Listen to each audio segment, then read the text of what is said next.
අපේ ප්‍රධාන දේශනයට ආරාධන කිරීම සහ වැඩසටහන මෙහෙයවීමට අතුල ජයතිලක සහෝදරට සහ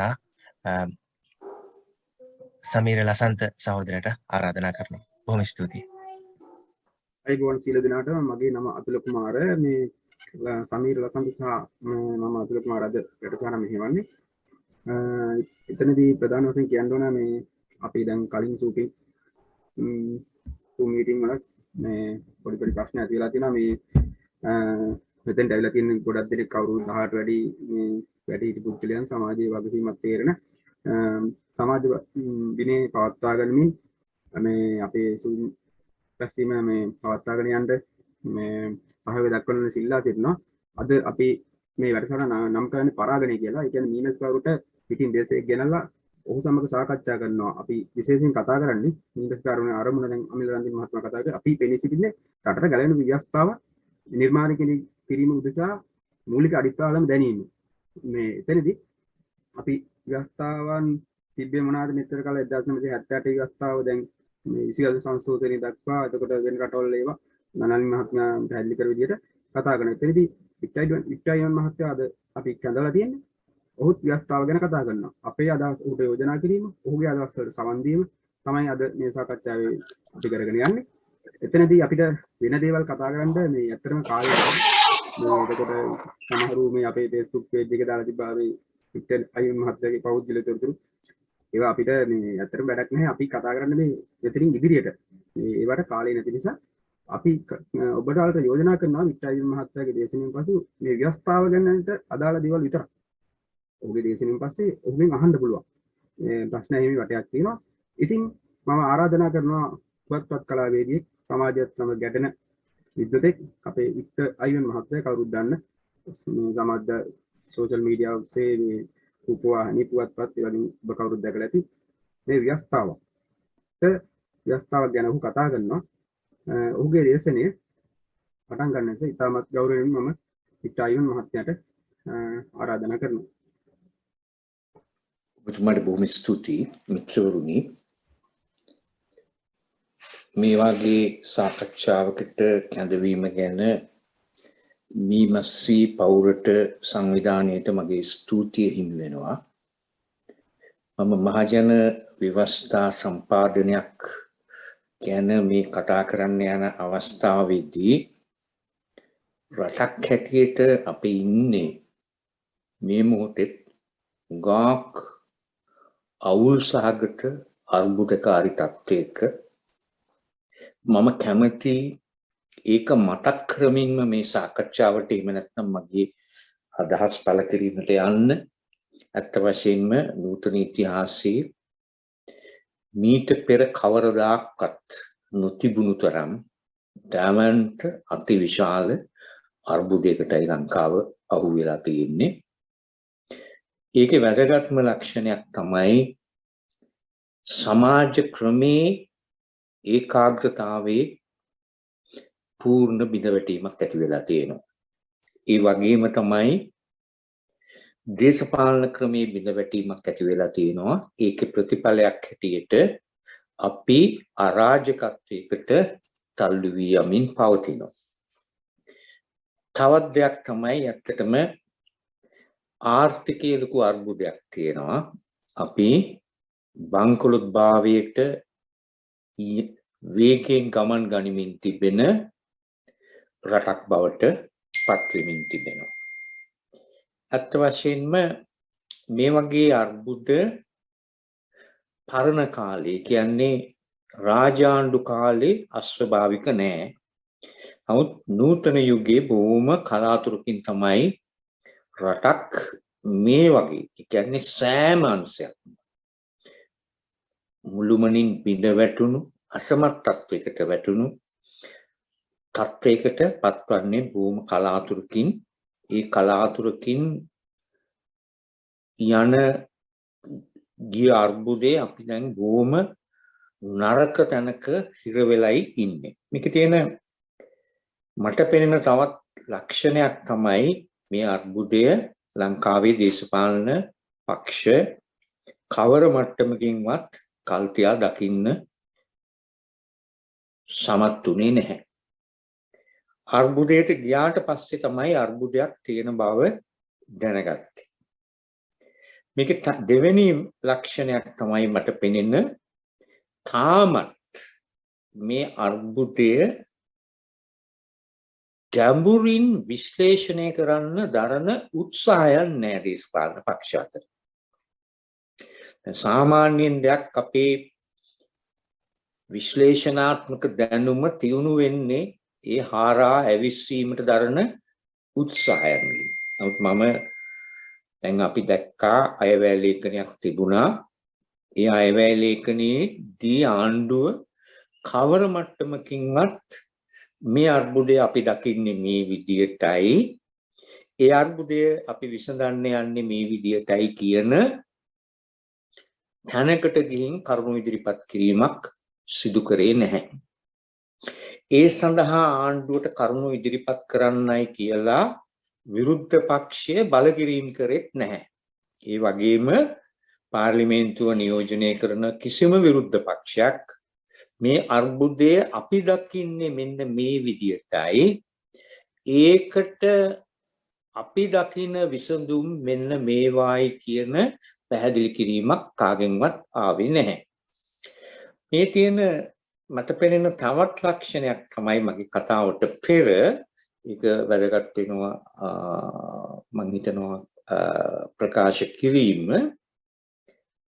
කවුරුත් හිතනවා මේ අවුල තුල ආණ්ඩුව ලොකු අවුලකට යනවා, ඒ නිසා විරුද්ධ පක්ෂ වශයෙන් අපිට ඉස්සරහට හොඳ අනාගතයක් තියෙනවා කියලා. එහෙම නැත්නම් ඊළඟ මැතිවරණයෙන් බලයටපත් වෙන්න අපිට අවස්ථාවක් මේ නිසා ලැබෙවි කියලා.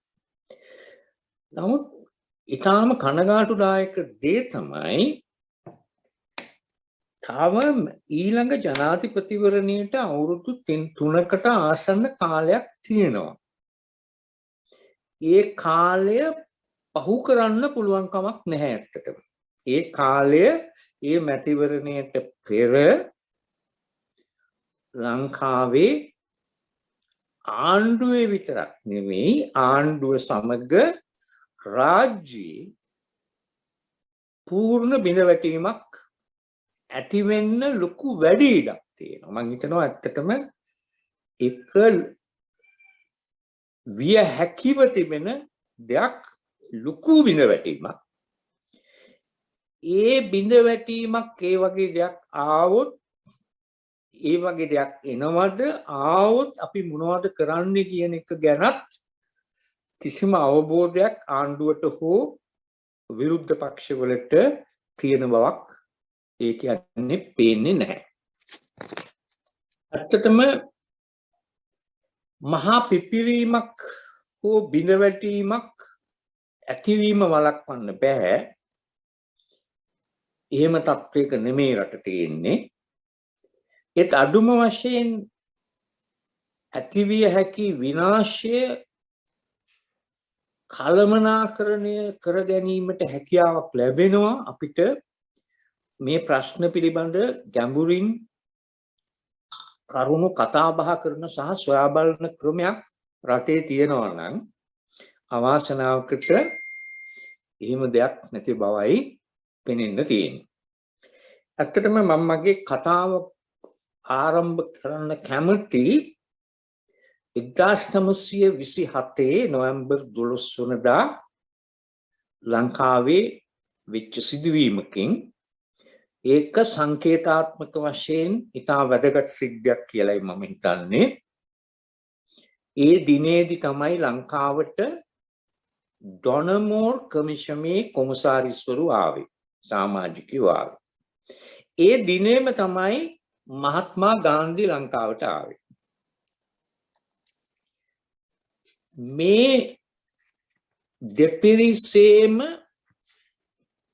කරපු දේවල් අතර අදට සම්බන්ධයක් තියෙන සංකේතාත්මක වැදගත්කමක් තියෙන ප්‍රධාන කාරණා කිහිපයකින් මම මේ සාකච්ඡාව ආරම්භ කරන්න කැමතියි. ඇත්තටම ඩොනමෝර් කමිෂන් සභා වාර්තාවේ තියෙන වැදගත්ම ලක්ෂණයක් තමයි ඒගොල්ලෝ අනිත් සොල්බරි කමිෂන් සභාවට වඩා ගැඹුරින් මේ සමාජයේ සිතන මතන හා ආකල්ප ඒ වගේ දේවල් වලට ගැන සොයා බැලීමක් කරා. ඒ කොමසාරිස්වරුන්ගේ තිබිච්ච නිරීක්ෂණ දෙකක් තමයි. එකක්, ලංකාව ස්වයං පාලනයකට අවශ්‍ය තරම් දියුණුවක් තවමත් හිමි කරගෙන නැහැ කියන එක ලංකාවේ සමාජය. ඒගොල්ලන්ගේ එක තර්කයක් උනේ ලංකාවේ දේශපාලන ව්‍යාපාර ප්‍රජාතන්ත්‍රවාදී නැහැ කියන එක එකක්. ප්‍රජාතන්ත්‍රවාදය දන්නේ නැහැ කියන එක තවත් එකක්. ඊට පස්සේ දෙවෙනි කාරණයක් මම හිතනවා ඒක හරි වැදගත්. ඒගොල්ලොන්ගේ ලොකු අවධාරණයක් යොමු කරපු කාරණයක් තමයි ලංකාවේ දේශප්‍රේමය පොදුවේ සියලු දෙනා එකතු කරගත්ත ආවේගයක් නෙමෙයි. ඒක කුලය, වර්ග හා ආගම මුල් කරගත්ත ඒ කණ්ඩායම් වලට තියෙන විශේෂ ආවේග විශේෂයක් කියලා. ඒක පොදු ආවේගයක් නෙමෙයි. ඒක ඒගොල්ලෝ දැකපු, ඒ කියන්නේ ඒක අවස්ථා කීපයකදීම ඒගොල්ලෝ පුන විස්තර කරනවා. ඇත්තටම ඒගොල්ලෝ කාරක සභා ආණ්ඩු ක්‍රමයක් හඳුන්වා දෙන්න උත්සාහ කරේ ලංකාවේ දේශපාලකයින්ට ප්‍රජාතන්ත්‍රවාදී වැඩ කිරීමට අවශ්‍ය දැනුමක් හා ශික්ෂණයක් ලබා දීම සඳහා. ඒගොල්ලෝ තදින්ම කියනවා අපේ දේශපාලන සංස්කෘතිය, දේශපාලන පක්ෂවල මුළුමනින්ම ප්‍රජාතන්ත්‍රවාදයට පටහැනි, ප්‍රජාතන්ත්‍රවාදය ගැන කිසිම අවබෝධයක් නැහැ කියන එක. ගාන්ධිගේ මැදිහත් වීම ඊට වඩා වෙනස්. ගාන්ධි ඇත්තටම ලංකාවට ආවේ එයාගේ දේශීය රෙදි ව්‍යාපාරයට උදව් ලබා ගැනීම සඳහා. එතකොට එයා ඇත්තටම ලංකාවේ ඇවිත්තා විවිධ තැන්වල දේශන කරා. ඒ හිටපු දින කීපේ වෙච්ච අපූර්ව සිද්ධියක් තමයි ලංකාවේ නිදහස වෙනුවෙන් පෙනී හිටපු ව්‍යාපාරය ලංකා ජාතික සංගමය මහත්මා ගාන්ධිට ආරාධනා කරා ඒ ව්‍යාපාරයේ නායකයින් නමතා දේශනයක් කරන්න කියලා. නමුත් ගාන්ධිට තිබුණා සමහර දවස් කතා නොකරන දවස් කියලා විශේෂ ක්‍රමයක්. ඒ දවසට ගාන්ධි කතා කරන්නේ සාමාන්‍ය කතාවක් බොහොම කෙටියෙන් විනාඩි ගානක. ඇත්තටම ගාන්ධිට ඒ දිනය ලැබුණේ එයා කතා නොකරන දිනේ. එතකොට එයා බොහොම මේ දේශනය කරේ බොහොම කෙටියෙන්. නමුත් ඒ කියන්නේ ඒකේ මූලාසනයේ හිටියේ ජේම්ස් පීරිස් සභාව පිරිලා හිටියා. පේනවා ඔක්කොම ලොකු නායකයෝ CW Kannangara, DS Senanayake, SWRD Bandaranaike, ජයවර්ධනලා, Ramanathan සෝයුරු මේ සියලු දෙනාම හිටියා කියන එක කියන්නේ ඉතා ගාන්ධිනේ එක ලොකු. නමුත් එයාගේ දේශනය බොහොම කෙටි. ඒ දේශනේ බොහොම සංකේතාත්මක වැදගත්කමකින් යුතුයි. එයා ඒකෙදි කිව්වා ඔයගොල්ලන්ගේ නිදහස වෙනුවෙන් පෙනී සිටින ව්‍යාපාරයයි ඉන්දියාවේ නිදහස් ව්‍යාපාරයටයි එක නමක් තියෙනවා. අපේ සිලෝන් නැෂනල් කොංග්‍රස්, ඒගොල්ලන්ගේ ඉන්දියන් නැෂනල් කොංග්‍රස්. ඒත් එයා කියනවා මට කියන්නේ මේ දෙක එකක් කියලා නම් කොහොමදවත් පේන්නේ නැහැ කියන ගමන් එයා කෙටි පැහැදිලි කරගීමක් කරන්න උත්සාහ කරා. ඉන්දියාවේ ඔය දලිත් සමාජය ගැන ස්පර්ශ කරන්න තහනම් අයිතියක් නැති ඒ සමාජය පිළිබඳ හැඳින්වීමක් කරා අපේ අයට කෙටියෙන් ඒගොල්ලෝ ලොකු පීඩාවක ඉන්නේ ඒගොල්ලෝ ලොකු කොන්කිරීමක ඉන්නේ ඒ අය නගා සිටවන්න අපි ලොකු උත්සාහයක නිරත වෙනවා මම ලොකු අවබෝධයක් මට නෑ ලංකාව ගැන මම බොහොම ටිකයි දන්නේ නමුත් මම දන්න විදියට ලංකාවේ ඒ මට්ටමේ සමාජ කණ්ඩායම් ඉන්නවා එකක් මම අහලා තියෙන එහෙම සමාජ කණ්ඩායමක් තමයි රොඩියා කියන සමාජ කණ්ඩායම මම ආසයි ඔයගොල්ලන්ගෙන් දැනගන්න ඔයගොල්ලෝ නිදහස ලබා ගත්තම ඒ රොඩියා කියන සමාජ කණ්ඩායමටත් නිදහස ලැබෙනවද කියලා ඒක බිහිසුණු ප්‍රශ්නයක් ඇත්තට මම හිතන්නේ නැහැ එතන ඉන්න නායකින්ට ඒක ගැන ගැඹුරු අවබෝධයක් ග්‍රහණය කරගන්න අවශ්‍ය ශක්තියක් තිබුණාද කියලා. එයා ඊට පස්සේ කතාව අවසන් කරේ ඒගොල්ලන්ට ඇත්තටම නිදහස ලැබෙන්නේ නැත්නම් ඔබ ලබා ගන්න යන නිදහස හරි නිදහසක් නෙමෙයි ව්‍යාජ නිදහසක් කියන එක. එයා ඊට වඩා කතා කරේ නැහැ. නමුත් ඒක පෙන්눔 කරනවා අපේ සමාජයේ අන්ධභාවය අද දක්වා විහිදෙන. ඒ කියන්නේ තාමත් අපි වැඩවසම් ක්‍රමයෙන් ඉතුරු වෙලා තියෙන දේවල් පිළිබඳ අවශ්‍ය වැදගත් කිසිම ප්‍රතිසංස්කරණයකට අත නොගහපු රටක්. මේ ලේ වැගිරීම් පිටිපස්සේ ඒවැනි කාරණාත් විශාල විදියට බලපාලා තියෙනවා. අපි ඉන්දියාව වගේ නිදහස සඳහා සටන් කරපු රටක් නෙමෙයි ඇත්තට. අපිට ඉන්දියාවට නිදහස ලැබෙනකොට අපේ නායකයෝ බ්‍රිතාන්‍යයන්ගෙන් ඉල්ලා සිටියා අපි ඔයගොල්ලන්ට විරුද්ධව සටන් නොකර සහාය දීලා සෑම දෙයකදී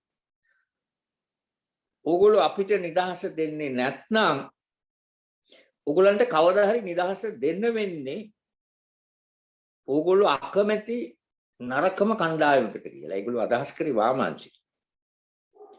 ඇත්තටම කොහොම වුණත් මේ තර්කය ඒගොල්ලෝ පිළි අරගෙන හරි නැතුව හරි අපිට ඒ කියන්නේ ලොකු ප්‍රශ්නයක් නැතුව ලොකු සටනක් නැතුව ඒගොල්ලෝ නිදහස දුන්නා. නිදහස දෙනකොට ඇත්තටම අපි හුඟක් සාපේක්ෂ වශයෙන් බැලුවොත් හුඟක් ලොකු දියුණුවක් හිමි කරගත්ත තත්ත්වයකයි රටක් හැටියට අපි තිබුණේ.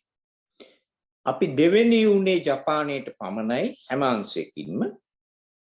ඒක පුද්ගල ආදායමේදී අපි දෙවෙනි උනේ ජපානයට පමණයි. අපි අතර පරතරය බොහොම පොඩි පරතරයක් තිබුණේ.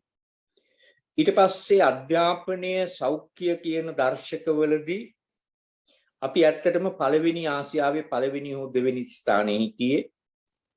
අනිකුත් දේවල් වලදී යටිතල පහසුකම් ඒ කියන්නේ පාරවල්ද කෝච්චි පාරවල්ද ටෙලිකමියුනිකේෂන්ද ඒ වගේ දේවල් වලදී අපි සාපේක්ෂ වශයෙන් ඒ කියන්නේ ලොකු දියුණු තත්ත්වයක් හිමි කරගෙන හිටියා ඒ කාලේ හැටියට. ඒ වගේම තමයි අපිට හොඳ ආණ්ඩු ක්‍රමයක් හොඳ සිවිල් සේවයක් හොඳ අධිකරණ සේවයක්. ඇත්තටම මේ කියන්නේ ඔය ඉංග්‍රීසි කාලේ හිටපු ආණ්ඩුකාරයා සමහර වෙලාවට අපේ ජනාධිපතිටත් වඩා ඒ කියන්නේ හුඟක් බලවත්. හරිම බලවත්. ඒ ආණ්ඩුකාරයාට විරුද්ධව පවා ඒ කියන්නේ මේ අධිකරණයේ තීන්දුව දුන්නා ඇත්තට. හොඳ අධිකරණ ක්‍රමයක් තිබුණා.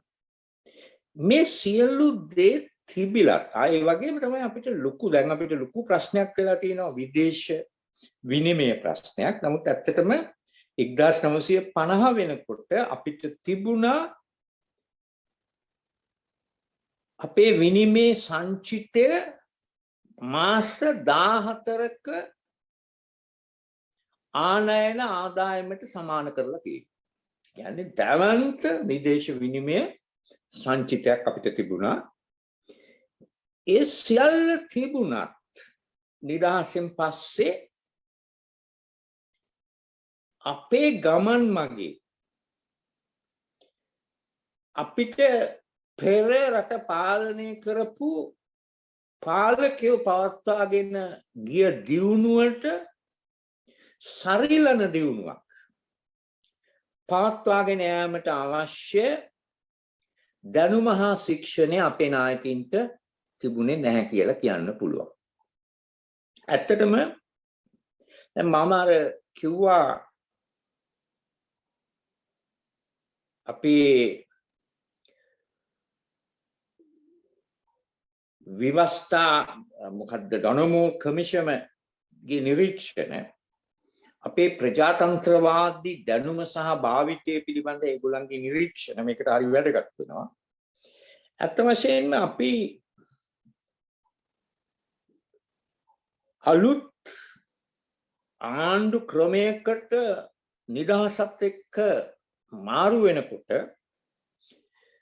ප්‍රජාතන්ත්‍රවාදී ආණ්ඩු ක්‍රමයක් පවත්වාගෙන යාමට අවශ්‍ය සාර්ථක ලෙස පවත්වාගෙන යාමට අවශ්‍ය දැනුම හා ශික්ෂණය ප්‍රමාණවත් තරමින් අපිට තිබුණේ නැහැ කියලායි ඒ කියන්නේ බැලු බැලමට පෙනෙන්නේ. ඒත් අපිට ඒ කියන්නේ හොඳින් ඉංග්‍රීසි කතා කිරීමේ හැකියාව තිබුණා අපේ නායකින්ට. හොඳට ඒ කියන්නේ ඉංග්‍රීසි ඇඳුම් ඇඳීමේ හැකියාව තිබුණා. කෑම බීමේ හැකියාව තිබුණා. නමුත් මම හිතන්නේ සංකල්පීය දැනුමේදී අපි ලොකු දුප්පත්කමක් ඒ කියන්නේ අපි අතර තිබුණා. මේක හොඳටම පෙන්눔 කරන දෙයක් තමයි වෙන රටවල් වගේ නෙමෙයි වෙන රටවල් විවස්ථා හදන්නේ දීර්ඝකාලීන පැවැත්මක් සඳහා. කෙටි කාලීන පැවැත්මක් සඳහා නෙමෙයි.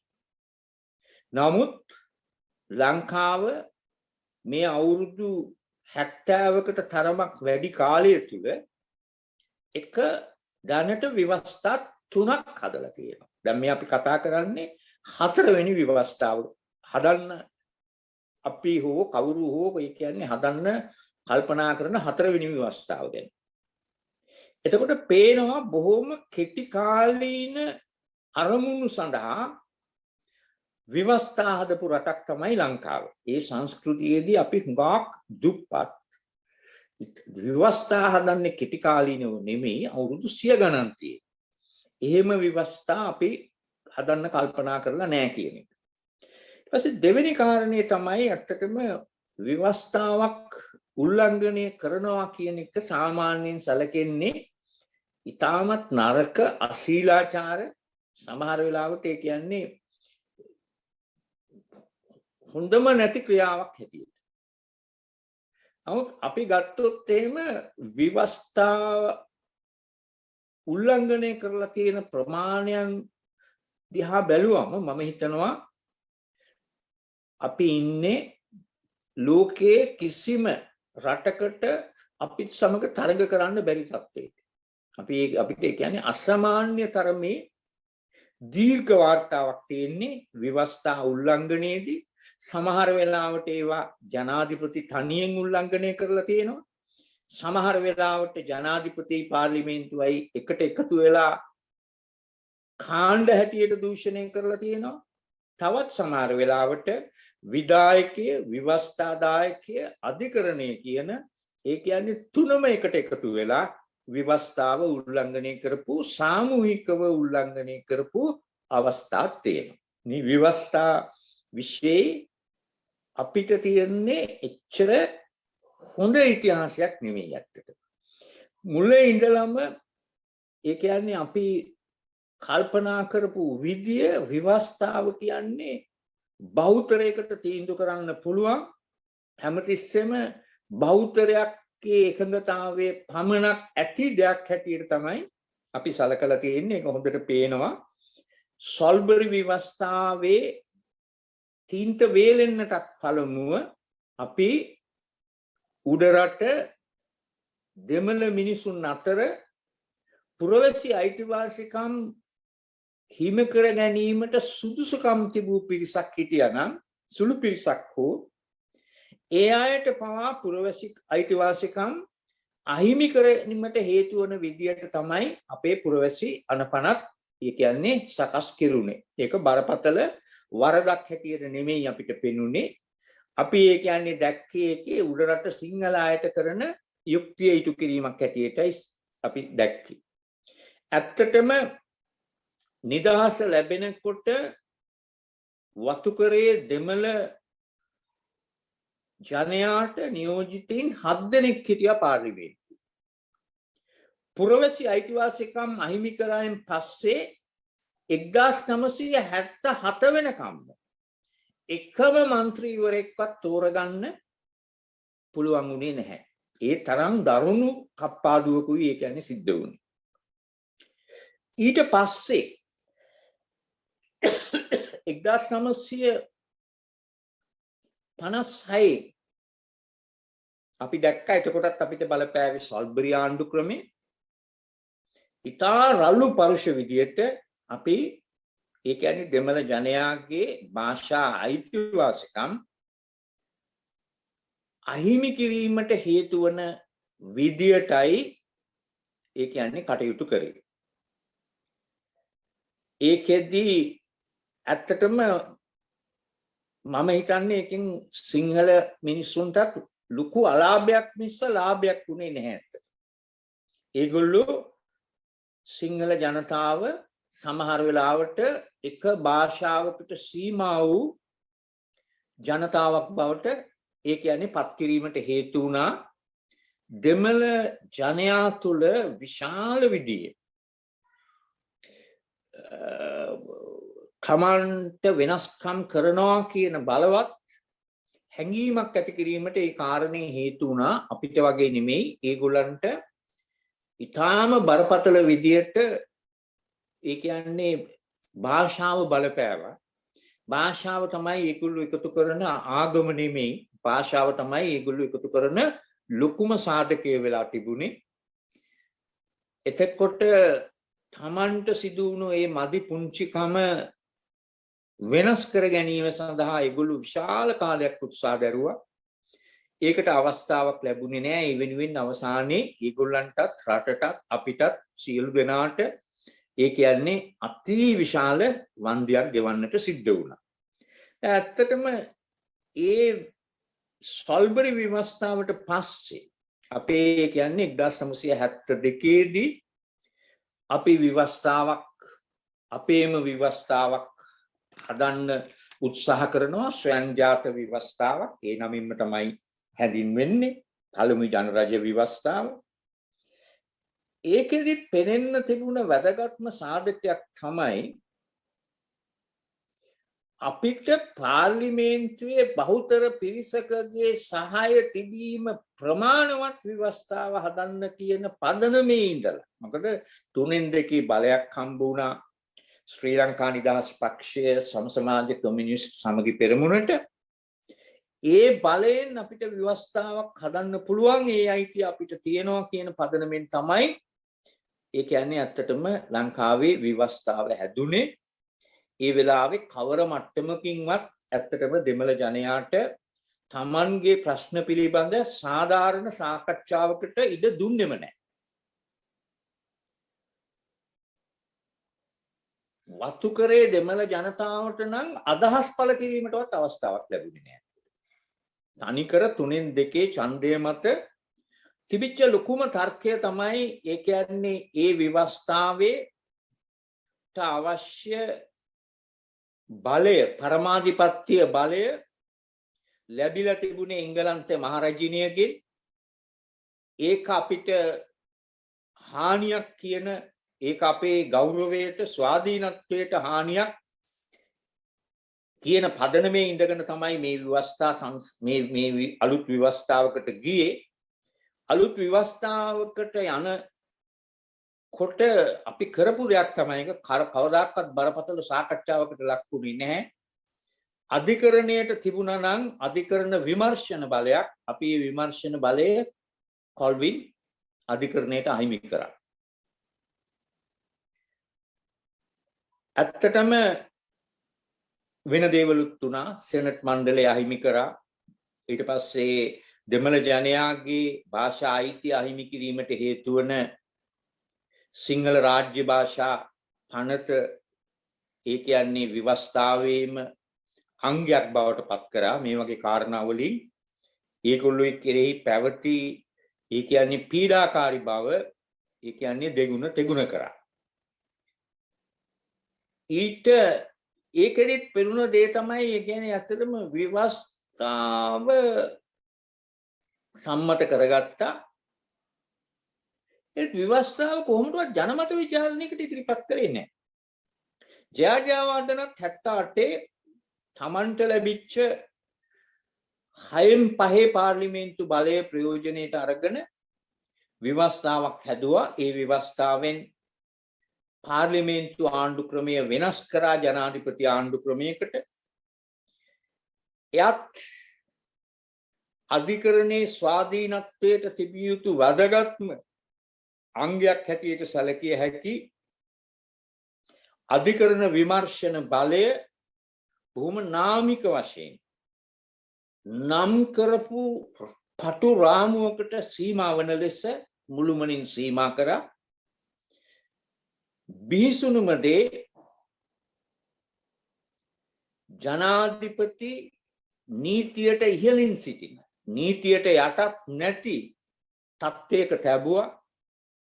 ඒ මගින් අධිකරණය සහ පාර්ලිමේන්තුව දෙවෙනි පෙළ තත්ත්වයකට පත් කරනු ලැබුවා. ඇත්තටම මෙතනදී ඒ කියන්නේ වෙන ඉතා වැදගත් සිදුවීමක් තියෙනවා. ඒ කියන්නේ ලංකාවේ බරපතල විදියට සංවාදයට තවමත් ලක් වෙලා නැති එකක් තමයි ඒ වෙනස්කම් ඇති කරනකොට පාර්ලිමේන්තුවට තිබුණ ඒ කියන්නේ පිළිගැනීම බිඳ වැටුණා. පාර්ලිමේන්තුව ඇත්තටම ජනාධිපතිවරයාගේ රබර් මුද්‍රාවක් බවට පත් වුණා. ඒ නිසා මොකක් හෝ අසහනයක් තිබුණා නම් පාර්ලිමේන්තු මන්ත්‍රීවරුන්ට ඒ අසහනය නැති කර ගැනීම සඳහා නීතියට පටහැනිව රජය සමග ව්‍යාපාර කිරීමේ අයිතිය මන්ත්‍රීවරුන්ට ලබා දුන්නා. මීට පෙර ලෝකේ කිසිම ප්‍රජාතන්ත්‍රවාදී රටක ඒ කියන්නේ මන්ත්‍රීවරයෙකුට කවර මට්ටමකින්වත් සහනයක් නොදෙන ඉඩ නොදෙන දෙයක් තමයි රජයේ සමග ව්‍යාපාර කිරීම කියන එක. නමුත් ජයජයවර්ධන නීතිය වෙනස් කරේ නැහැ. ජයජයවර්ධන එයාට ඒ දොරවල් ඇරලා එයාට එරෙහිව නීතිය ක්‍රියාත්මක වීම වැළැක්වුවා. ඇත්තටම එයා එකක් තමයි මන්ත්‍රීවරුන්ට තමන්ගේ ආණ්ඩු පක්ෂ මන්ත්‍රීවරුන්ට වතු හිමියෝ බවට පත් වෙන්න ඉතාම නාමික මිලකට රජයේ සරු වැවිලි ඉඩම් මිලදීගෙන වැවිලිකරුවන් බවට පත් වෙන්න අවස්ථාවක් ලබා දුන්නා. ඒ වගේම රජයේ කොන්ත්‍රාත්කරුවන් බවට පත් වෙන්න අවස්ථාවක් දුන්නා. වෙනත් ආකාරවලින් බලපත්‍රලාභීන් බවට පත් වෙන්න අවස්ථාවක් දුන්නා. ඇත්තටම මේ කාරණාවලදී ඒ කියන්නේ මේක සාමාන්‍යයෙන් සියලු පිළිගත් පාර්ලිමේන්තු සම්ප්‍රදායන්ට පටහැනි.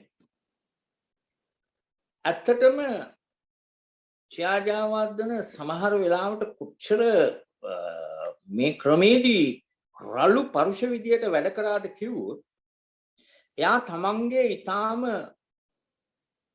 නරක කනාටු පොල් අක්කර 50ක් ඉඩම් ප්‍රතිසංස්කරණ කමිෂමට දීලා ඉඩම් ප්‍රතිසංස්කරණ කමිෂම සතුව තිබූ අග්‍රනාම ඉතා සරුසාර පොල් අක්කර 50ක් Tamanගේ නමට ගත්තා. ගත්තා විතරක් නෙවෙයි ඒකෙන් එයා උත්සාහ කරේ മന്ത്രിවරුන්ට කියන්න ලැජ්ජ වෙන්න එපා, බය වෙන්න එපා. මේවා භුක්ති විඳින්න කියලා. අත් වශයෙන්ම ජයවර්ධන ඒකෙදි එන නීතිමය අභියෝගයන් එන හැම අවස්ථාවකදීම ඒ മന്ത്രിවරුන් ආරක්ෂා කරන පිළිවෙතක් අනුගමනය කරා. ඒකට දෙන්න පුළුවන් හොඳම උදාහරණය තමයි 77 දී ගාලු ආසනයට තේරීපත් වෙච්ච ඇල්බර්ට් සිල්වා. එයාගේ භූමිතෙල් බලපත්‍රයක් එයාට තිබුණ නිසා එයාගේ ආසනය අහිමි වුණා. අහිමි කරා අධිකරණය. එතකොට ජයවර්ධන මොනවද කරේ? කඹුරු පිටියේ හිටපු മന്ത്രിවරයාට කිව්වා අයින් වෙන්න කියලා. අයින් වෙන්න කියලා චිත් മന്ത്രിවරයෙක් හැටියට ඇල්බර්ට් සිල්වා දැම්ම කඹුරු පිටියේ. ඒ තරම් බිහිසුණු විදියට ඇත්තටම ඒවා ගැන බරපතල සංවාදයක්වත් රටේ තිබිලා නැහැ. අමුවේ. ඒ කියන්නේ මේ දේවල් කඩාගෙන ගියා. චන්ද්‍රිකාගේ කාලේ අපි දන්නවා අනිත් ජනාධිපතිවරුත් මේක ඉතා බරපතල විදියට පෝෂණය කරා. චන්ද්‍රිකාගේ කාලේ බාලයිසන් දුන්නේ ඇත්තටම മന്ത്രിවරු හරහා 1000 ගාණක් දුන්නා. අන්තිමට පාර්ලිමේන්තුවේ ආණ්ඩු පක්ෂ മന്ത്രിවරුන්ගෙන් වැඩි පිරිසක් බාර්කාරයෝ බවට පත් වුණා.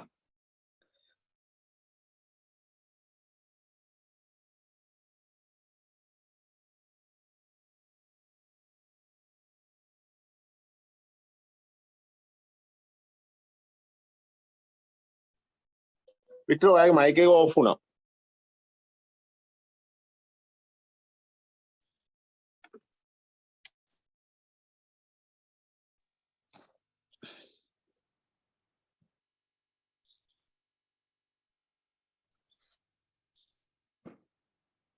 හරිද දැන් ආපහු? හරි. හරි. ධනයේ පසුපස යන ප්‍රධාන වශයෙන්ම සල්ලි ගැන හිතන ආයතන ක්‍රමයක් බවට පත් වුණා. ඒක පාර්ලිමේන්තුව අන්ත දූෂිත තත්වයකට පත් කිරීමට හේතු වුණා. පාර්ලිමේන්තුව සතු දේවල් සොයා බැලීමේ වගකීමක් වගේ දේවල් මුළුමනින් පැහැර හැරියා. ඒ වගේම තමයි නීති සම්පාදන වගේ විෂයන්හිදී ඒගොල්ලන්ට තිබිච්ච සියුම් ලෙස වැඩ කිරීමට තියෙන හැකියාව මේ වගේ හේතු නිසා විශාල වශයෙන් බිඳවැටීමක් සිද්ධ වුණා. ඒකට දෙන්න පුළුවන් ඒගොල්ලන්ට ව්‍යවස්ථා සම්පාදන නීති සම්පාදන විෂයේ ලොකු පරිහානියක් තිබුණා කියන එකට දෙන්න පුළුවන් හොඳම උදාහරණය තමයි ඇත්තටම ওই පළාත් පාලන මැතිවරණ සංශෝධන සඳහා කියන්නේ සකස් කරපු කෙටුම්පත අවසානයේ මොකද්ද වුනේ? മന്ത്രിවරුන්ගේ සංඛ්‍යාව දෙගුණ කරන විදියට තමයි මේ කෙටුම්පත නීතිගත කෙරුණේ. ඇත්තටම එක පැත්තකින් මේක විතරක් නෙවෙයි මම කියන්නම්. ඒ කියන්නේ අද බොහොම සාමාන්‍ය දෙයක් බවට පත් කරගෙන තියෙනවා මේ වාහන ගනුදෙනුවත්. ඇත්තටම සාමාන්‍ය ලෝකයේ කිසිම පාර්ලිමේන්තුවක മന്ത്രിවරුන්ට පොදු ප්‍රවාහන සේවාවන් සඳහා යන ගමන් වියදම් ඇරුණකොට වාහන දෙන්නේ නැහැ, ඩියුටි ෆ්‍රී වාහන දෙන්නේ නැහැ. විශේෂයෙන්ම නීතියට පටහැනිව වාහන දීලා නීති විරෝධී ලෙස ඒවා විකුණගෙන සල්ලි සාක්කුවේ දාගන්න දෙන්නේ නැහැ. මුළු ස්වීඩන් පාර්ලිමේන්තුවටම තියෙන්නේ වාහන 4යි. සංචිතයේ තියෙන්නේ වාහන 4යි. මේක සාමාන්‍ය ක්‍රමයක්. ලංකාවේ ඇත්තටම මේ පාර්ලිමේන්තු മന്ത്രിවරුන්ට පළමුවෙන්ම වාහන දීලා නීතියට පටහැනිව ඒක විකුණ ගැනීමේ අයිතියක් දුන්නා. කවදාකවත් മന്ത്രിවරයෙක් අල්ලන්න දුන්නේ නැහැ. සම්පූර්ණ නීතියට පටහැනිව മന്ത്രിවරු ආරක්ෂා කරා. ඒ වැඩසටහන යුක්ති සහගත කිරීම සඳහා මිනිසුන්ගේ විරෝධයක් එහෙම වැළකීම සඳහා රජයේ සියලු නිලධාරීන්ටත් ඒ විදියටම වාහන ලබා දෙන ක්‍රමයකට තල්ලු වෙන්න ආණ්ඩුවට සිද්ධ වුණා. මම හිතනවා හරිය ගණන් බැලීමක් කරොත් මේ වාහන සෙල්ලම වෙනුවෙන් පමණක් අති මේ බංකොලොත් භාවයත් එක්ක මේවා කෙලින්ම සම්බන්ධයි ඇත්තට. බැලුවොත් එහෙම ඒ කියන්නේ අද බැලුවොත් ආණ්ඩුවේ සුප්‍රා ගණයට වැටෙන සියලුම රාජ්‍ය නිලධාරීන්, ඒ කියන්නේ පොලිසිය වල හා යුද හමුදාවල සිට සියලුම රාජ්‍ය නිලධාරීන්, ඒ කියන්නේ ලක්ෂ 300කට වැඩි වාහනයක් තමයි පාවිච්චි කරන්නේ. එතකොට මේ වාහනවල ඉන්ධන පරිභෝජන වියදමත් ඉතාම ඉහළ මට්ටමක පවතින. ඇත්තටම මේ වෙනුවෙන් කරන ධන නාස්තිය අති විශාලයි. මේ තත්ත්වයට එරෙහිව එකම මිනිස්සෙක්වත් පාර්ලිමේන්තුව ඇතුලේ, ඒ කියන්නේ හඬලා නගලා නැහැ, කවුරුවත් කතා කරලා නැහැ මේක වැරදි, මේක සම්පූර්ණයෙන් අපුව දූෂණය කරන ක්‍රමයක්, ඒ වගේම මේ ව්‍යාපාර කිරීම മന്ത്രിවරුන්ට අයිති නැති දෙයක්, එහෙම කියන සංවාදයක් කවදාකවත් ඇවිල්ලා නැහැ. මේ විදිහට තමයි ඇත්තටම පාර්ලිමේන්තුව කුණු වෙච්ච ආයතන ක්‍රමයක් බවට පත් වෙන්නේ. ඒ කියන්නේ අපි දන්නවා 78 දී ඇති වෙන පරිවර්තනයේදී බොහෝ විචාරකයන් මුළුමනින් නොසලකා තිබෙන කාරණයක් තමයි පොදු වස්තුව කොල්ල කෑම රාජ්‍ය පාලනයේ වැදගත් නිත්‍ය අංගයක් බවට පත් වෙනවා. ඊට පස්සේ අත්ත වශයෙන්ම මැතිවරණයේ පැවැත්වෙන්නේ ඒ කොල්ල කෑමේ අයිතිය කාට ලැබිය යුතුද කියන එක තෝරා ගැනීම පිණිස කරන දෙයක් බවට ඒ කියන්නේ පත් වුණා. එච්චර දුරදිග ගියා. හැම ජනාධිපතිවරයෙක්ම ඊටාම සංයමයක් තියෙන මිනිස්සු සමහර වෙලාවට ඒ කියන්නේ ගොඩක් හොයාගත්තේ නෑ මේක ඇති මගේ પરම්පරා 4ක 5කට විතර කියන ප්‍රමාණය හම්බ කරගෙන පැත්තකට උ. ඒ කියන්නේ ලෝභකමේ කෑදරකමේ සීමාවක් නැති අය සමහර වෙලාවට પરම්පරා 100කට සල්ලි හම්බ කරනවා. මේ වැඩසටහනේ හැම වෙලාවෙම වැදගත්ම කොටස්කාරයෝ පිරිසක් හැටියට පාර්ලිමේන්තුව ක්‍රියා කරලා තියෙනවා. පාර්ලිමේන්තුවේ ආණ්ඩු පක්ෂය ක්‍රියා කරලා තියෙනවා. මේක තමයි කියන්නේ ඇත්ත දේ. මේ ඇති වෙලා තියෙන බංකොලොත් භාවය හරියාකාරව විග්‍රහ කරනවා. ඇත්තටම මේකට ඒ කියන්නේ බලපාලා තියෙන කාරණා අතරට මේකත් වැදගත් කාරණයක් හැටියට එකතු වෙනවා. ආණ්ඩුවට ආදායම් ලැබෙන වැදගත්ම ආර්ථික මාර්ග දේශපාලකයෝ සහ ඔවුන්ගේ ගජමිතුරන් අල්ලගෙන ඉන්නවා. දැන් ඇත්තටම ওই බලපත්‍ර දෙනවා කියලා රජයක තියෙන්නේ බලපත්‍ර වලින් තමයි වැඩියෙන්ම ලොකු ආදායම් එන්නේ ආණ්ඩුවට. ඒකට බලපත්‍ර සාමාන්‍යයෙන් ලෝකේ කරන්නේ වෙන්දේසිය දාන. අවුරුදු කිහිපයකට සැරයක් ලොකුම ඉල්ලුම්කාරයට දෙන්නේ. මේ මාර්ග සියල්ල වැහිලා තියෙන්නේ. ඒ කියන්නේ කටුනායක ඩියුටි ෆ්‍රී සාප්පුද මේ වෙන හැම තැනකටම විහිදිච්ච දේවල් බැලුවොත් මේවා අල්ලගෙන තියෙන්නේ ඇත්තටම දේශපාලන. ඒවා යන්නේ භාණ්ඩාගාරයට නෙමෙයි සල්ලි තමන්ගේ සාක්කු වලට යන්නේ. මේ එක වැදගත් ලක්ෂණයක්. එතකොට පාර්ලිමේන්තුව හැමතිස්සෙම ජනතාව ආරක්ෂා කරන්න, ජනතාවගේ නීති සම්පාදනය කරන්න, ජනතාව බලා ගන්න තැනක් වෙනුවට ඒ කියන්නේ ගමන් කරමින් තිබුණේ වෙන දිශාවකට බලයට එන ජනාධිපතිවරුන් එකතු වෙලා යම් තරමකට රට පාලනය කරන අතර වැඩි තරමකට රට කොල්ල කන ක්‍රමයක් තමයි දිගින් දිගට ඒ කියන්නේ පවත්වාගෙන ගියේ. ඇත්තටම මේකේ තව වැදගත් ලක්ෂණයක් තමයි එක අධිකරණයේ කොන්ද කඩලා තිබුණේ. අධිකරණයට ඒ කියන්නේ ලොකු බලයක් තිබුණේ නැහැ. පොඩ්ඩක් හරි මේ බලය පෙන්වන්න ගිය හැම අවස්ථාවකදීම හොඳටම ගැව්වා. ඊට පස්සේ කියන්නේ අධිකරණයත් ඒ කියන්නේ සමහර වෙලාවට හිතන්නේ නැති මොනවටද මේ අපි රණ්ඩු කරන්නේ. ඊට වඩා හොඳයි මේ කාණ්ඩෙත් එක්කම එකතු වෙලා ඒ කියන්නේ ඒගොල්ලෝ යන ගමනේම අපිත් යනවා කියලා එහෙම අවස්ථාත් ඒ කියන්නේ අධිකරණයේ තිබුණා.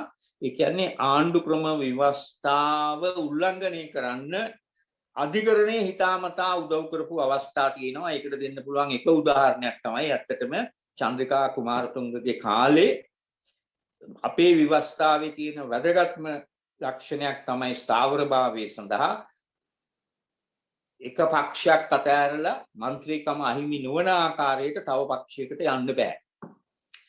නමුත් ඒ කියන්නේ මේ නීතිය කඩලා ආණ්ඩුවලට එකතු වෙලා තියෙන අයගේ ප්‍රමාණය අතිවිශාලයි. මේකට අවශ්‍ය වටපිටාව හදලා දුන්නේ බොහොම සටකපට විදියට ඇත්තටම සරත් නන්ද සිල්වාගේ කාලේ අධිකරණ විසින් තමයි හදලා දුන්නේ. ඇත්තටම එක පැත්තකින් දැන් ආණ්ඩු ක්‍රමයක් හදනකොට ආරම්භක කාලයේ විච්ච වාදයක් තමයි මේ බලය බෙදීම. කවර මට්ටමකින්වත් මේ රාජ්‍යයේ ප්‍රධාන බල මණ්ඩල 3 ගොඩනැගිය යුත්තේ එකකට අනිත්ව යටපත් කරගන්න බැරි ආකාරයකට ගොඩනැගිය යුතුයි. සංවරණය සහ තුලනය සඳහා ඒක අත්‍යවශ්‍ය කොන්දේසියක් හැටියටයි සැලකුවේ. නමුත් ඒ කියන්නේ ඇත්තටම ලංකාවේ දිගටම සිද්ධ වුණේ පාලකයාට විවස්ථාදායකයයි අධිකරණයයි දෙකම කරේ තියාගෙන කියන්නේ යන්න පුළුවන් තත්ත්වයක් ඇති කර දීමක් තමයි සිද්ධ වුණේ.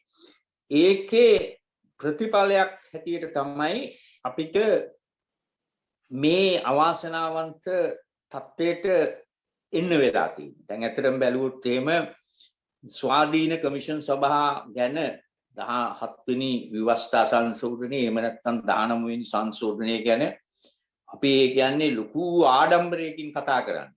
ඒ කියන්නේ මම නම් හිතන්නේ ඇත්තටම සාමාන්‍ය ආණ්ඩු ක්‍රමයක් තුල මේවා විහිළු සහගත කාරණා කියන එකයි මම නම් ඒ කියන්නේ හිතන්නේ. මොකද ජනාධිපති නීතියට ඉහළින් තියලා කමිෂන් සභා හැදුවම ජනාධිපතිට ඒවා පවතින්නේ ජනාධිපති කැමති තාක්කල් ඒවා ක්‍රියාත්මක වෙනවා. අකමැති වෙලාවට ඒවා කඩා බිඳ වැටෙනවා. කාටවත් ඒක මේව කරන්න බෑ. ඒක හරියට අලියෙක් කුයි අපි එළුවෙකුයි සැසදුවොත් කවුරු හරි හිතුවොත් එහෙම මම එළුව බඳින කඹෙන් අලියෙක් බැඳලා තියෙනවා කියලා අලිය බැඳුත් එහෙම ඒක විකාරයක් වෙයි. ඇත්තටම මේ කමිෂන් සභාවලට උනේත් ඒක ඇත්තටම මේ කමිෂන් සභා අවශ්‍ය නම් ඇත්තටම එහෙමනම් තිබුණේ ඒ කියන්නේ කල්පනා කරන්න තිබුණා කොහොමද ජනාධිපති නීතියට ඉහළින් ඉන්න තත්ත්වය නැති කරන්නේ කොහොමද කියලා. කවදාක්වත් එහෙම සංවාදයක් තිබුණේ නැහැ 19 වෙනි සංශෝධනයේවත්. එතකොට අඩුම වශයෙන් මේ කාටවත් ඒ කියන්නේ තේරුනේ නැහැ ලංකාවේ විචාරකයින්ට පවා දේශපාලන විචාරකයෝ පවා. ඒ කියන්නේ පෙන්වා දුන්නේ නැහැ ජනාධිපති නීතියට යටත් නැත්නම් මේ නීති හදලා මොනවටද? නීති ඇයි ජනාධිපති ඒ කියන්නේ ආරක්ෂා කළ යුත්තේ? ජනාධිපති ඉන්නේ නීතියට ඉහළින්. මේ වගේ කියන්නේ දෝෂත් එක්ක තමයි අපි ඇත්තටම ඉස්සරහට ඒ කියන්න හැදුවේ. දැන් ඇත්තටම අපි ඉන්න තැන බැලුවොත් එහෙම මුළුමනින් සාමාන්‍ය තරමේ අවුලක නෙමෙයි ලොකු අවුල් ජාලයකින්. මේ අවුල් ජාලය තුල අපිට පෙනෙන්න තියෙන ඒ කියන්නේ කාරණා තමයි ඒ කියන්නේ හොඳටම පේන දෙයක් ලංකාවේ පැවැත්ම ආරක්ෂා කර ගැනීමට ඇත්තටම හැකියාව ලැබෙන්නේ පුළුවන්කම එහෙම නැත්නම් ලැබෙනු ඇත්තේ ලොකු මහජන මැදිහත් වීමක්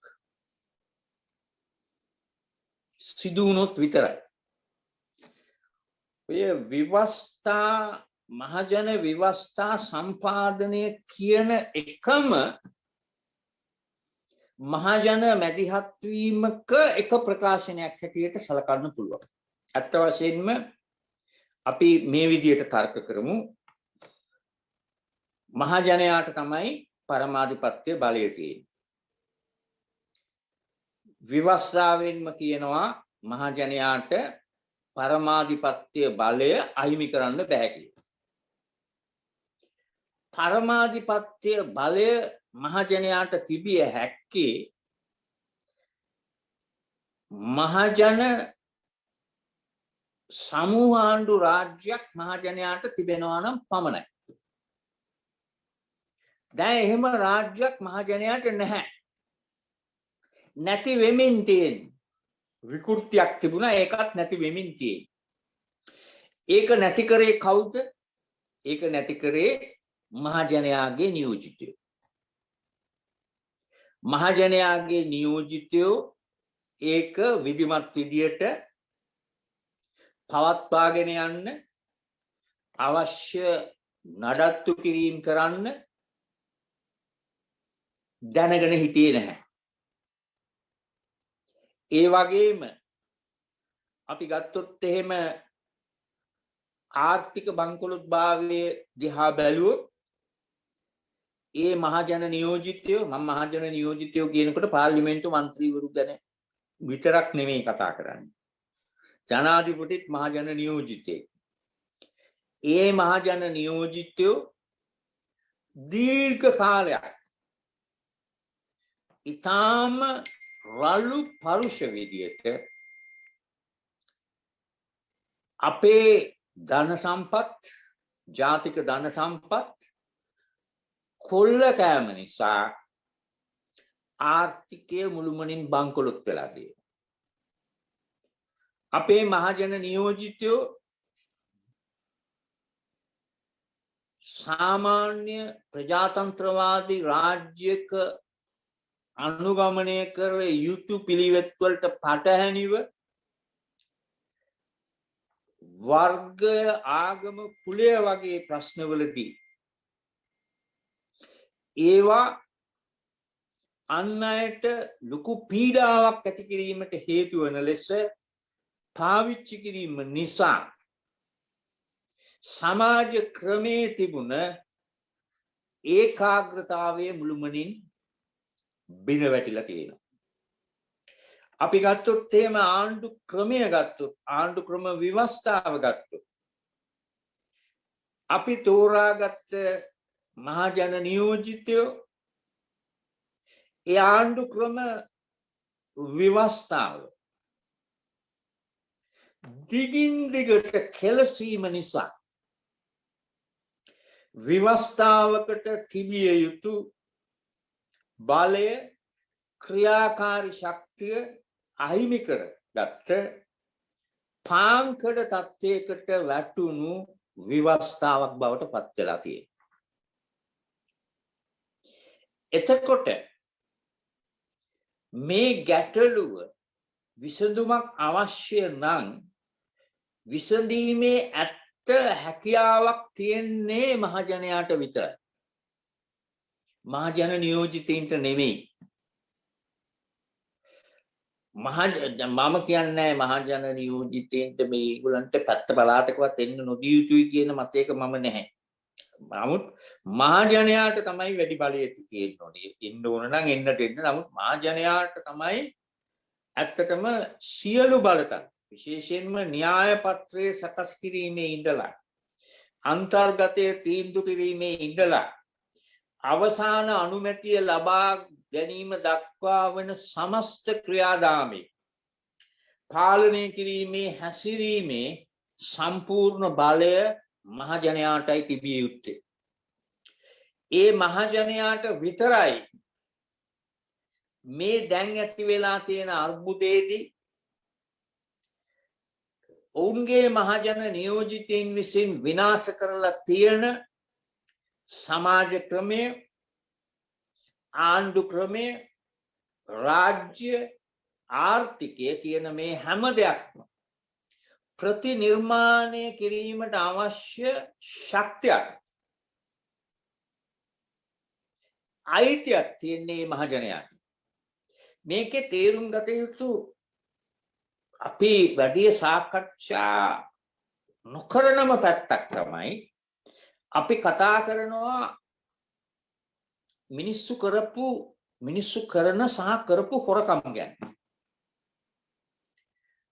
ඇත්තටම ඒ හොරකම් මහා පරිමාණයෙන් දේශපාලකයෝ ඒගොල්ලන්ගේ ගජමිතුරෝ මේ ක්‍රමය යටතේ කරපු කොල්ලකෑම් කිසිම වාදයක් නැහැ මේ බංකොලොත් භාවයට බාරපතල ලෙස හේතු වෙලා තියෙන්නේ. ඒ වගේම අමතක කරන්න එපා කොල්ලකෑම් විතරක් නෙමෙයි මේ අපේ රටේ තිබිච්ච අවුල් සහගත තත්ත්වය නිසා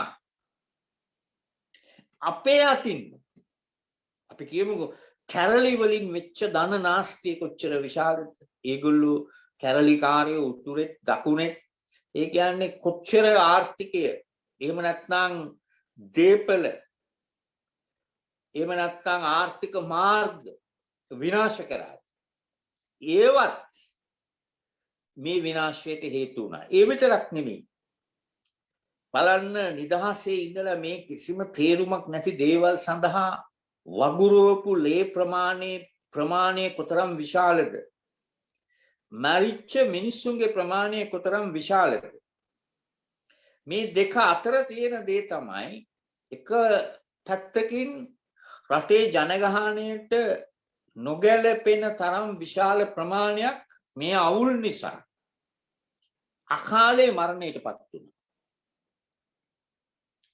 තව විශාල පිරිසක් ජීවතුන් අතර හිටියත් උන් දීර්ඝ කාලයක් හිටියේ විශාල අවුල් සහිත ගැටුම් සහිත මරණ බිය රජ කරන සමාජ වටාපිටාව. ඒ වටාපිටාව තුල ඔවුන් ජීවත් වුණේ අධ්‍යාත්මික වශයෙන් මැරිච්ච මිනිස්සු හැටියට. දැන් එතකොට මේ මැරිච්ච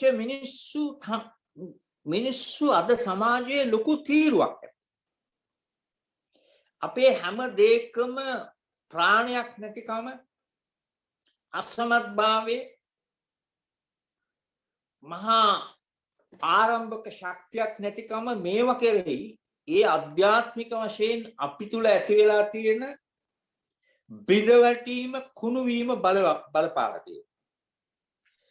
මේ වගේ කුණු වීමක් ඇති වෙච්ච සමාජයක ඒ කුණු වීම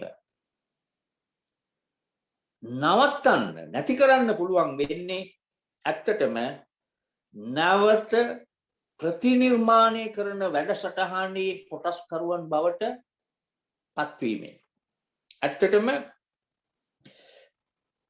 අපි මේ විදියට ගත්තොත් ලංකාවේ ජනයා මෙච්චර කල් ඒගොල්ලෝ නැහැදුවා වෙන්න පුළුවන්. නමුත් තිබෙන නියෝජිත ප්‍රජාතන්ත්‍රවාදී ක්‍රමයට යන්න ඉඩ ඇරලා ඡන්දය පාවිච්චි කළා හරි පාවිච්චි නොකර හරි මේ වැඩ පිළිවෙල ඉදිරියට යන්න ඉඩ දුන්නා. දැන් ඒක මහා අවුල් ජාලයක් බවට පත් වෙලා තියෙනවා. ඒක දැන් නැවත නිර්මාණය කිරීමේ වඩා හොඳට ප්‍රතිනිර්මාණය කිරීමේ පුළුවන්කම තියෙන්නේ මහජනයා. මහජනයා ඒ අභ්‍යාසයේ යෙදීමෙන් ඒ කියන්නේ සමහර වෙලාවට වඩා පරිපූර්ණ පුරවැසියෝ බවට පත් වෙනවා. ඒ කියන්නේ මම දැක්කා දැන් මේ වැඩසටහන ආරම්භ කරන්න ඉස්සෙල්ලා මේ මීමැසි පවුර ඒගොල්ලෝ කොහොමද විවස්ථා අධ්‍යයනය කරන්නේ ඒවා තුලනය කරන්නේ ගැන ඒ කියන්නේ කෙටි හැඳින්වීමක් යම බලාගෙන හිටියා. මේව තමයි ඇත්තටම. දැන් මේ ශික්ෂණය අපෙන් නැති වෙලා තියෙන්නේ ඇත්තටම. අපි කිසිම දෙයක් ගැන ගැඹුරෙන් කරුණු හොයා බලන්නේ නැහැ. ගැඹුරු විශ්ලේෂණ ඒ වගේ දේවල් වලට අපි යන්නේ නැහැ. ওই මහජන විවස්ථා සම්පාදන වැඩසටහනක් කියන්නේ මිනිස්සු විශාල විදියට අවදි කරන මිනිස්සුන්ට තමන්ගේ අනාගත සමාජයේ ඒ ව්‍යුහය ගොඩනගන්න ලොකු දායකත්වයක් ලබා දෙන වැඩසටහන. ඒ වැඩසටහනේදී පුරවැසියන් ඇත්තටම ක්‍රියා කරන්නේ ඍජු ප්‍රජාතන්ත්‍රවාදී පිළිවෙතකට. ඒ පිළිවෙතකට රාජ්‍ය ගොඩනගලා දේශපාලන ක්‍රමයේ ගොඩනගලා ප්‍රතිපත්ති සකස් කරලා ඒගොල්ලෝ ආපහු ඒ දර්ශන පටේ නිවත් වෙනවා. නමුත් සමහර වෙලාවට ඒ කියන්නේ මේ වගේ නෙමෙයි වෙනත් හුන්දේසි දාලා යන්න පුළුවන්. මොකද ඒ කියන්නේ හොඳට පේනවා. දැන් සමහර වෙලාවට අපි දැකපු දේ තමයි ඉතා බරපතල වැරදි කරන. දැන් මම දැක්ක දෙයක් තමයි අධිකරණයේ සරත් සිල්වාගේ කාලේ ආය කියන්නේ එලි පිට පේන්න වැරදි කරා බරපතල. නමුත් යාට විරුද්ධව නීතිය ක්‍රියාත්මක කරන්න කවුරුවත් ඒ කියන්නේ මේ ඉස්සරහට ආවේ නැහැ. ඒක පාලකයින්ට බොහොම hina වෙවි බලන් හිටිය පාලකයෝ. යා කරන හානිය ගණන් ගත්තේ නැහැ. මහජනයාට කරන්න දෙයක් තිබුණේ නැහැ. නමුත් ඇත්තටම මහජනයාට කරන්න දේවල් තියෙනවා. දැන් අද ලෝකේ හුඟක් රටවල් වල මම හිතනවා රටවල් 40ක විතර ඒ කියන්නේ තියෙනවා නියෝජිත ප්‍රජාතන්ත්‍රවාදී ක්‍රමවේදයකට අමතරව ඍජු ප්‍රජාතන්ත්‍රවාදී ක්‍රියාමාර්ග තියෙනවා සඳහා විවිධ ක්‍රම ආණ්ඩු ක්‍රමයට ඇතුළත් කරලා තියෙනවා. විශේෂයෙන්ම මහජන ප්‍රාරම්භ දැන් සමහර රටවල් වල පුළුවන් മന്ത്രിවරයා නෙමෙයි රටේ ජනාධිපතිත් ආපසු කැඳවන්න පුළුවන්. සමහර රටවල් වලට ඒ කියන්නේ ඇත්තටම පුළුවන් ඒ කියන්නේ පාර්ලිමේන්තුවට විශ්වාසභංග යෝජනාවක් ගේන්න මහජනයා. ඒකට කොන්දේසි තියෙනවා. අස්සන් ඕනේ, අස්සන් සංඛ්‍යා තියෙනවා. හරි. අපිටත් ඒ කියන්නේ අවශ්‍ය වෙනවා අනාගතේ ඇත්තටම මහජන ආරක්ෂාව සඳහා මේ වගේ ආරක්ෂණ විධි. නමුත් ඇත්තටදී ඔය මොන ආරක්ෂණ විධි කරත් නැවත මහජන ව්‍යවස්ථා සම්පාදනයකින් සිද්ධ වෙන්නේ ක්‍රමය නැවත සකස් කරලා දීලා ඒගොල්ලෝ ඒ කියන්නේ වේදිකාවෙන් ඉවත් වෙනවා. ඒ කියන්නේ නැවත ඒ වුන් විසින් හදාපු ක්‍රමයට යන්න ඉඩ ඇරෙනවා. ඒ සඳහායි මහජන මැදිහත් වීමක් අවශ්‍ය වෙන්නේ. ඒ සඳහායි ඒ කියන්නේ අපි වැඩ කළ යුතු වෙන්නේ. ඊටාම වැදගත්ම කාරණේ තමයි තේරුම් ගන්න ඕන දේ පහුගිය අවුරුදු 40 තුල ලෝකේ හැදිලා තියෙන ව්‍යවස්ථා සම්පාදන වලින් වැඩි හරියක් වැටෙන්නේ මහජන ගණයට එහෙම නැත්නම් සහභාගී ගණයට. ඒකට දෙන්න පුළුවන් උදාහරණ ගොඩාක් තියෙනවා. ඒ කියන්නේ එක උදාහරණයක් තමයි දැන් චිලියේ වෙන දේ. චිලියේ මහජන ව්‍යවස්ථා සම්පාදනයක් ඒ කියන්නේ සිදු වෙමින් තියෙන්නේ. ජනාධිපති බලයට මේ වර්තමාන ජනාධිපති බලයටපත් වෙන්නේ ඉස්සෙල්ලයි ඒක සිදු වෙමින් තිබුණේ. ඒ වගේම 2020 ඒ වගේ දෙයක් නේපාලයේ වුණා. 2019 තායිලන්තයේ වුණා. 2010 කෙන්යාවේ වුණා. 2002 රුවන්ඩාවේ වුණා. 1994 දී දකුණු අප්‍රිකාවේ වුණා. 1988 දී බ්‍රසීලයේ හා උගන්ඩාවේ වුණා. 1986 දී නිකරගුවාවේ වුණා. අද ලෝකේ වැඩි වශයෙන් ඒ කියන්නේ සිදු වෙන්නේ මහජනයාට ලොකු බලයක් ලැබෙන ආකාරයේ මහජනයාට බර තබපු ව්‍යවස්ථා සම්පාදනය. මම ඊටාම කෙටියෙන් කියන්නම්. නමුත් ඒ සඳහා මහජනයා බලයටපත් විය යුතු නැහැ. සමහරව හිතනවා කොහොමද මහජනයා ව්‍යවස්ථා සම්පාදනය කරන්නේ කියලා. මහජනයා ඒ කියන්නේ දැන් චිලියේ උනේ මොකද්ද? මහජනයා එළියට ඇවිල්ලා කෑ ගැව්වා. අපිට ව්‍යවස්ථාවක් ඕනේ කියලා. ඒ කියන්නේ මිනිස්සු පාරට බැස්ස. BBC වාර්තා කරපු හැටියට ඒ කියන්නේ ඇත්තටම සන්තියාගෝ නගරයට ලක්ෂ 12ක් රැස් වුණා. එදා ඉඳලා ලොකු කලබලකාරී ගතියක් මුළු චිලියෙම තිබුණේ.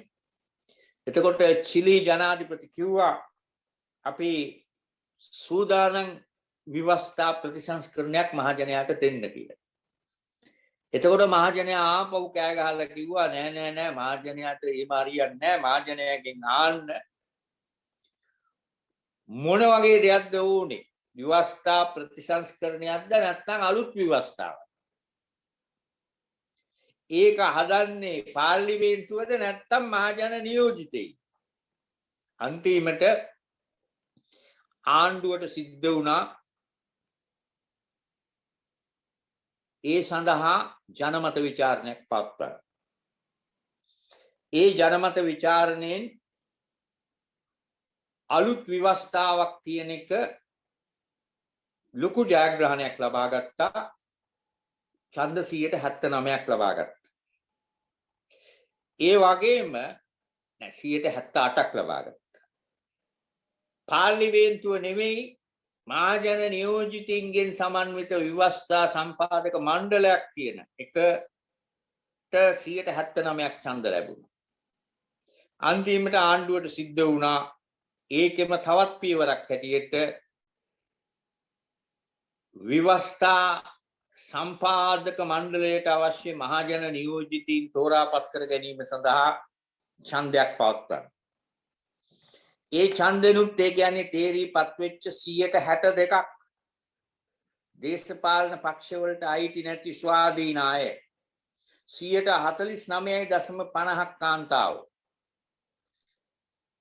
චිලියේ පාර්ලිමේන්තුවේ නෙමේ විවස්ථාව සම්පාදනය වෙන්නේ මහා කූඩාරම් සංකීර්ණේ. ලෝකේ මේවා ඒ කියන්නේ අද ඇත්තටම පාර්ලිමේන්තුව හදන විවස්ථා සම්පාදනයන් සැලකෙන්නේ UN එක පවා සැලකන්නේ බොහොම යල්පැන ගිය ක්‍රමයක් හැටියට.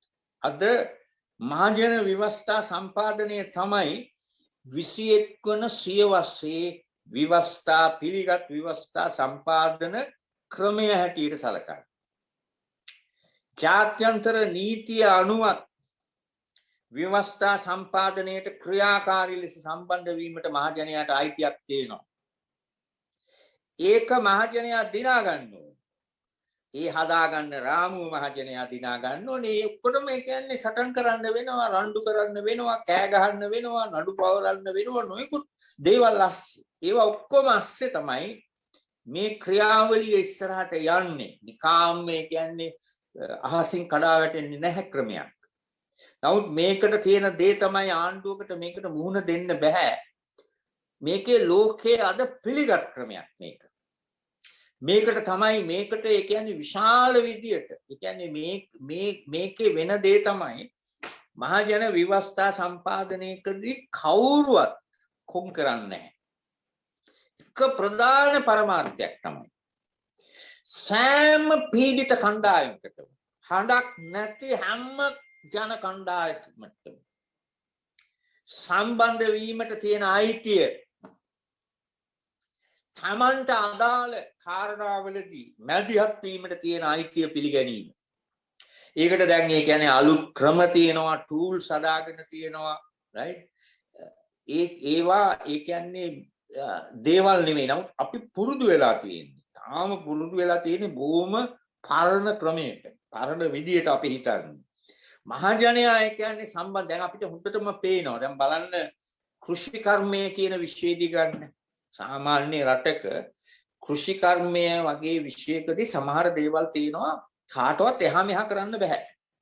ඒවා එහා මෙහා කරන්න නම් ඒ ගොඩනගලා තියෙන සම්පූර්ණ විද්‍යාඥයෝ ඒ ඔක්කොම සම්බන්ධ වෙච්ච ආයතන සියල්ලම යෝජනා කරන්න ඕනේ මෙහෙම කරමු කියලා. ඒ කිසි දෙයක් ගණන් ගන්න නැතුව ජනාධිපති මොනවද කිව්වේ? කියන්නේ මේ රසායන පොර තාලං කරන්න කිව්වා. ඇත්තටම රටේ මතවාදයක් තිබුණා මේ රසායන පොර නිසා වකුගඩු රෝග හැදෙනවා කියලා. නමුත් එහෙම දෙයක් ඒ කියන්නේ විද්‍යාත්මකව ඔප්පු කරලා තිබුණේ නැහැ. ජනාධිපති කරේ කියන්නේ නියෝග කරාම එහෙම කරන්න කියලා. නමුත් ඇත්තටම අපිට පේනවා කොච්චර බලවත් ජනාධිපතිවරයෙක් වුණත් ලංකාවේ කෘෂිකර්ම විද්‍යාඥයෝ කෘෂිකර්ම විෂයේ ඉන්න ඒ දේත් එක්ක දිගින් දිගට හැප්පුණා. ඒකෙන් පෙන්නනවා. හරි? දැන් වෙන රටක නම් කවදාවත් හිතන්නවත් බෑ. ඉන්දියාව වගේ රටක හෝ අසල්වැසි කවර රටකවත් එහෙම ජනාධිපතිවරුන්ට මේවා වෙනස් කරන්න බෑ ඇත්තටම. එහෙමනම් කොහොමද රටක් ඒ කියන්නේ යාට රැට පෙනෙන හීන අණුව ඒ කියන්නේ උදේට ඒ කියන්නේ කියයි අරක කරන්න මේක කරන්න එහෙම කරන්න පුළුවන් ද ඇත්තටම. ඒකට ඒ කියන්නේ මේකෙන් හොඳටම පේන දේ දැන් බලන්න අපේ විවස්ථාවේ තියෙනවා මානව අයිතිවාසිකම් පරිච්ඡේදයක්. හැමෝම කියනවා අයියෝ කොච්චර බලන්නකෝ අපේ විවස්ථාවේ මානව අයිතිවාසිකමුත් තියෙනවා.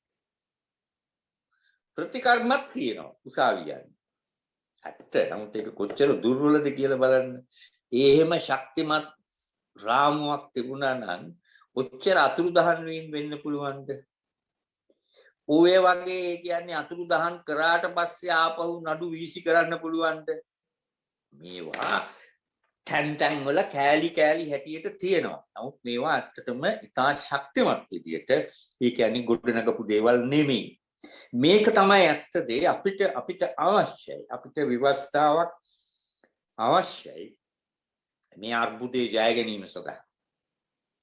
මේ අර්බුදේ ජය ගැනීම ඒ කියන්නේ ඇත්තටම දේශපාලකීන්ට ලැබිලා තියෙන අති විශාල බලය. ඒ කියන්නේ ඒගොල්ලෝ නටන පිස්සු වල තරම දිහා බැලුවම ඒ කියන්නේ පේනවා මොකක්ද අපේ අධිකරණය කරන්නේ, මොකක්ද අපේ පාර්ලිමේන්තුව කරන්නේ, මොකක්ද අපේ රාජ්‍ය නායකයෝ කරන්නේ. මේවා මේ විදියට ඒ කියන්නේ අවුරුදු 70ක් තුල මේ ගිහින් තියෙන දුර වෙන දේ දැන් ඒ කියන්නේ ගෑස් පුපුරනවා, පොහොර පුපුරනවා.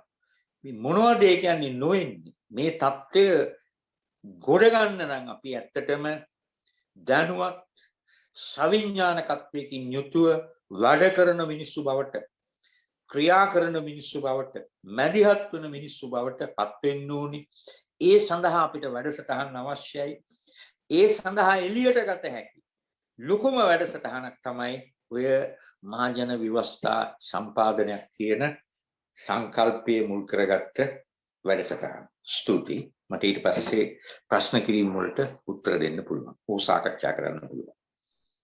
බොහොම ස්තුතියි වික්ටර් අයන් මහත්මයා. මේ අද විශේෂයෙන් තවත් ස්තුති කරන අපේ ආරාධනෙ පිළිගෙන අද ආවා. මේ වැදගත් දේශනයක් කරා. දැන් මම කතා කරන්නේ අද ඇවිල්ලා ඉන්නේ අපේ මේ 70 දෙනෙක් ඉන්නවා. මේ අපේ සමාජිකයෝ අරින්ද තව ගොඩක් අක් ඉන්නවා. මේ අපි දැන් කතා කරන එක අඩු කරලා අපි අවස්ථාව දෙනවා මේ ඇවිල්ලා ඉන්න පිරිසට. දැන් මේ යට තියෙනවා දැන් උදාහරණයක් විදිහට මේ මම වලට දාලා තියෙනවා රියැක්ට් කරන්න පුළුවන් යටින් මෙන්න මෙහෙම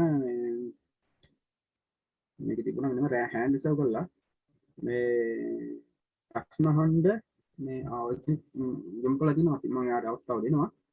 මේ දැන් මේ වික්ටර් මහත්මයා මතු කරපු කරුණු වලින් අපිට දැන් මේ ව්‍යවස්ථාවක් කියලා කියන්නේ සරලව පැහැදිලි කරනම් මේ රට කරන මූලික ලියවිල්ල. දැන් අපි ගොඩාක් දෙනෙක් මිනිස්සු ව්‍යවස්ථාව ගැන මොකක්ද කියලා දන්නේ නැහැනේ. හැබැයි ඒ ව්‍යවස්ථා ක්‍රියාත්මක කරන අවස්ථාවල් තියෙනවා රටේ. අඩුම වැඩිම මේ තැන තමයි මරණාධාර සමිතිය කියන්නේ. මරණාධාර සමිතිය ව්‍යවස්ථාව රටේ ඉන්න මිනිස්සු ගම්බද මිනිස්සුන්ට ව්‍යවස්ථාව කියන්නේ ඒක හොඳට ක්‍රියාත්මක කරගන්නවා. කරේ නැත්නම් ඊළඟ සැරේ සභාපති භාණ්ඩාගාර ලේකම් එළවනවා අර අපි සරල සිංහල භාෂාවෙන් කියනවා. ඉතින් අපිට ඇයි බැරි මේ රටේ ව්‍යවස්ථාවත් මෙහෙම කරගන්න? අපි එක හෙලා මේක කරන්න කියලා ඉල්ලා සිටිනවා. විශේෂයෙන් කොරියාව එතකොට ඊර්ෂ්‍යාල් වගේ රටවල මිනිස්සුත් එක්ක එහෙම සෙල්ලම් කරන්න බෑ. මේ ව්‍යවස්ථාව කියන්නේ රට කරන්න ඕන ඉතාමත්ම මූලික නීතිය. මේක කරන්න ඕන. මේක කරන්න නැත්නම් අපි මේක මේ කරන්න බල කිරීම. ඒ කියන්නේ ලේ වැඩිවිරීමකින් මේකකින් තොරව දැන් අපි ගත්තොත් 88 89 ඔය කිව දැන් මේ මහත්මයා මත කර විදිහට LDT එකේ වුණත් ඔය තියෙන ප්‍රශ්නයක් ඒකනේ. ජනතාවට බලය ලැබෙන ක්‍රමයක් ලේ වැඩිවීමෙන් තොරව මේක කරන්න පුළුවන්. දැන් ඒක කරලා තියෙනවා මේ භූතාන් වල. පිළියෙත් දැන් යනවා. අපිටත් මේක පුළුවන් කියලා අපි නිවාස පවර බලන්නේ මේක සමාජයට ගෙනියන්න. මේක අපි නොයෙක් කතා කිරීම තුලින් සංවාද කිරීම තුලින් පමණයි මේ ක්‍රමය අපිට ගොඩ ගන්න පුළුවන්. අපි කියමු ජනාධිපති ප්‍රතිපත්තිගාසනයක් අවුරුදු 70 තිස්සේ කියන. ඕක කියවමු. ඉතින් ඕක කරන්නේ නැහැ. නීතිමය බැඳීමක් නැහැ එතන. එතකොට අර මම මහත්මයා මතක් කරා වගේ මේ මිනිස්සුන්ටම පාර්ලිමේන්තයට යන්න ඕනේ අපි එක්කොටම. ඒ කියන්නේ අර ඒ වගේ තියෙන ප්‍රශ්න මේ මහත්මයන් අපිට මේක ප්‍රායෝගික තත්ත්වයේ නීතිමය තත්ත්වය වගේ පොඩි පොඩි ප්‍රශ්න ඉතාමත් කෙටි කාලයක් අරගෙන මේ මෙතුමාගෙන් අපි අහන්න ඔබලාට අවස්ථාව දෙනවා. මේ මම ඉස්සෙල්ලාම අවස්ථාව දෙනවා මොහාන් කියලා මහත්මයෙක් ඉන්නවා අත උස්සගෙන මම එයාට මයික් එක දෙනවා. මේ ඔබතුමාගේ ප්‍රශ්නේ යොමු කරන්න ඉතාමත් කෙටියෙන් යොමු කරන්න.